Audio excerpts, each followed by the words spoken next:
This is the vlog for January 27th, 2019. I'm running out of thumbnail poses. Having done this for almost nearly a year, I've had to come up with basically 300 and nearly 365 different ways to pose for a picture that I put as the thumbnail before every one of these videos. And after about 150, I started using a lot more of the delay buttons so that I could use both hands in the picture, but I don't always, like I didn't for this one. So it's a picture of me thinking of a pose, which ended up being the pose. I'm sure I've used some of the same poses before, but yeah, I don't remember what I was going to talk about because a friend of mine who's very big into aeronautics and space travel just reminded me that today is the anniversary of the Apollo 1 tragedy. If you aren't familiar with the story of the American space program, Apollo 1 had a training exercise where the astronauts were in the capsule on the launch pad, I believe, basically going through all the prep, except that they weren't actually going to launch the rocket, so I don't think they were fueling it. The cabin was pressurized with pure oxygen, and unlike the mostly nitrogen air that we breathe, pure oxygen is somewhat toxic and highly flammable. And there was a fire. And then there was a malfunction with the door that prevented the astronauts from climbing out of the capsule as they were burned alive. America, to my knowledge, this is what they taught me when I was still in school, has never lost a human being in space. I don't know that Russia has either, but I can't be certain of that. But we have seen loss in the American space program because tomorrow is also the anniversary of the Challenger explosion. I was very young. I was alive when Challenger had its accident, but I was very young, and I do sort of remember it was like a daycare or a preschool or something, and the teacher being very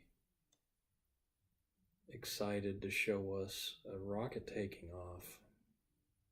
And then after the explosion happened, they turned off the TV very quickly and started talking about something else. I could tell that they were a little bit bothered, as much as any 3-year-old kid. But I went to Christa McAuliffe Elementary the first year I lived out here after we moved back. Christa McAuliffe was a female astronaut who was on board Challenger and died in the accident. It somehow makes all of the regular misfortunes and triumphs that we have in our day-to-day lives seem insignificant when you think of people who have given so much more in the pursuit of reaching out to touch the heavens. Yuri Gagarin, the first man in space. I read a little bit about him the other night. In fact, it might have been last night after I did this. He was a very enthusiastic man. He did not say, as is sometimes attributed to him, the earth was blue, but there was no God. The actual transcripts of the first cosmonaut trip into space, I don't think mentioned anything about God. But Gagarin had this epiphany of the beauty of the earth, looking down on it from the heavens.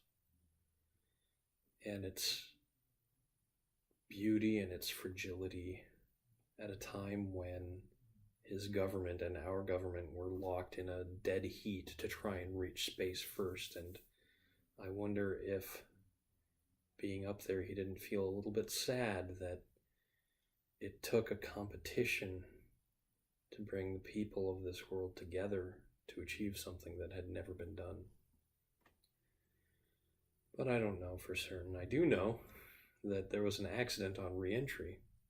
And this is a funny little story that they never bother teaching you in American school. The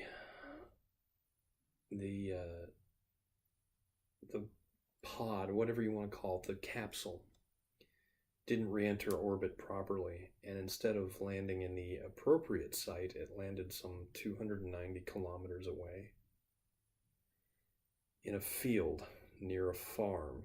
And the first people on the scene, if you can believe this, were an old man and his daughter or granddaughter who recoiled in fear because they didn't know what they had seen. They had heard a loud noise, they'd seen something in the sky maybe, and then here comes this guy dressed in a suit like nothing anyone's ever seen before.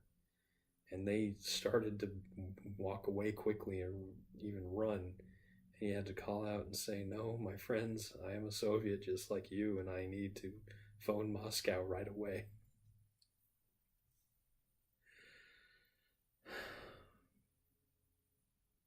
All of our failures and all of our triumphs.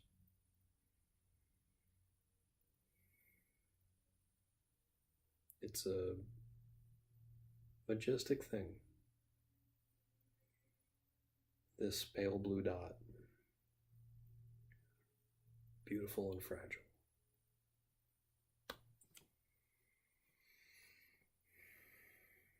I'm Eric Spornitz, and tomorrow will be better.